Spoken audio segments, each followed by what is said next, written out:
What if I told you the average American family might be getting $10,000 from Trump's brand new one, Big Beautiful Bill? Sounds like a dream, right? But the truth behind this promise is far more complicated, and it's already causing tension not just in Washington, but among Republicans themselves. Today on Your Benefit Buddy, we're breaking down what's really inside this bill. It's going to benefit, and who could lose the most if this passes. So where exactly does this $10,000 come from? According to Kevin Hassett, Trump's former top economic advisor, the total benefit for a typical family could reach that number, but it's not just a cash payout. It's a collection of multiple pieces. No federal tax on tips, no tax on overtime, a higher child tax credit, a continuation of tax breaks from the original 2017 Tax Cuts and Jobs Act.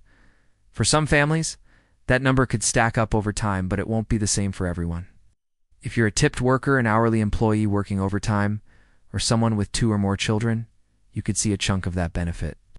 But if you don't fall into those categories, you might not get anywhere close to the full $10,000. Here's the real twist.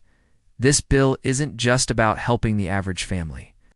In fact, many analyses suggest the biggest winners are high earners and corporations.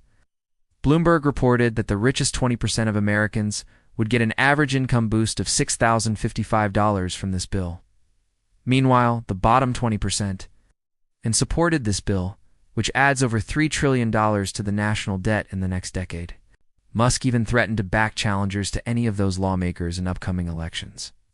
That part of the bill is popular and could put more money directly in your pocket.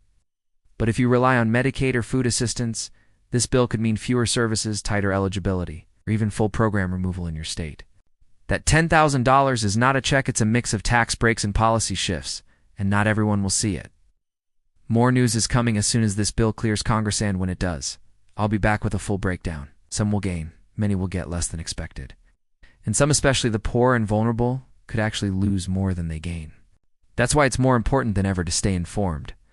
Here at Your Benefit Buddy, I'll keep breaking it all down so you know exactly how bills like this impact your finances, your health care, and your future. That's the fine print many people won't hear about in the headlines. His concern? The burden of this bill will fall squarely on the next generation, with an estimated $600 to $700 billion in interest payments from the debt alone. It's a heavy cost for younger Americans who didn't vote for this. They're actually expected to lose $560 a year. Corporations will benefit enormously, with the corporate tax rate permanently slashed from 35% to 21%. High-income households, property owners, and fossil fuel companies all stand to gain. On the flip side, lower-income households, healthcare workers, clean energy companies, and young Americans are expected to lose out either through direct benefit cuts or long-term financial consequences. Up to 12 million people could lose health insurance due to Medicaid reductions. And funding for doctors, clinics, and clean energy initiatives could shrink dramatically. Why? Because the bill includes deep cuts to Medicaid, SNAP benefits, and other social support programs while expecting states to shoulder more of the cost. For those already struggling, this could mean fewer resources and higher out-of-pocket expenses.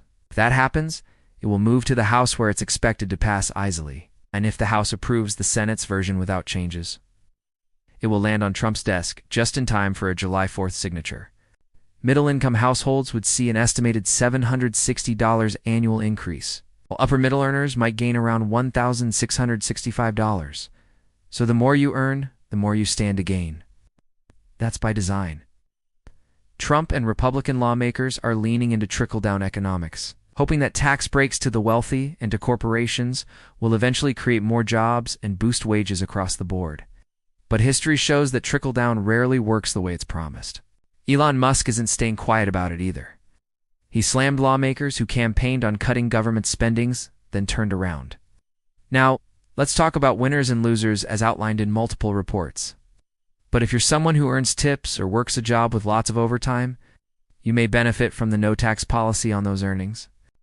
As of right now, the Senate is actively working through this bill in what's called a vote-a-rama, rapidly moving through amendments with the goal of passing it by midnight.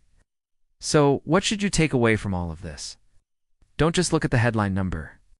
If you found this video helpful, hit the like button, share it with your friends. And don't forget to subscribe for real updates that matter to you.